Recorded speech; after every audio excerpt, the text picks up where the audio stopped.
lucky. I got in at the university at a time when the department was expanding and people,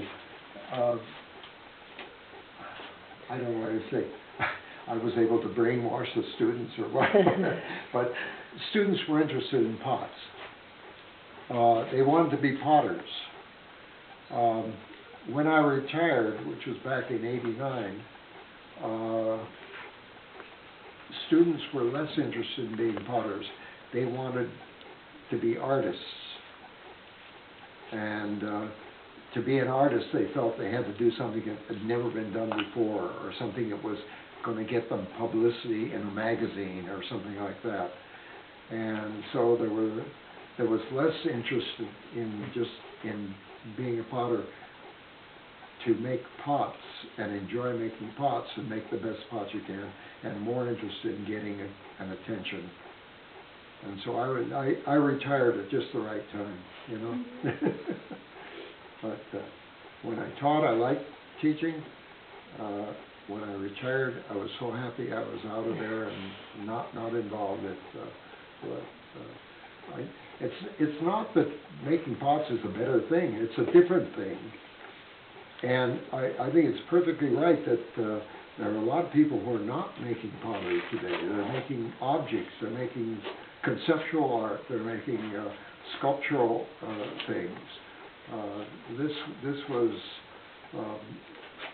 in my lifetime first triggered by Pete Volkus, who was a potter, but who also was really wanting to do things which are exciting and bigger, and you know, and he set the stage for a lot of changes in the I guess the late 50s, early 60s, and that started people thinking about pottery in a different way, ceramics in a different way, and that's okay. What I can't stand is a lot of cutesy sculptural things which are not really, I mean, if you're going to make sculpture, it's got to be good sculpture, you know? Whether it's ceramic sculpture or stone sculpture or wood sculpture or plastic sculpture, it's got to be sculpturally exciting and a mass of forms and angles and curves and volumes which are wonderfully exciting. I think here, going back to my own experience, Henry Moore was one of the really great sculptors of my learning time, and his sculpture, no matter how big it was, it looked gigantic.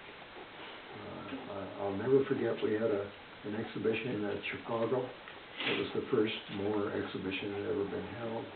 And I saw a photograph in the paper of this human figure, one of his reclining figures and all, and I looked at it and God, it looked just tremendous.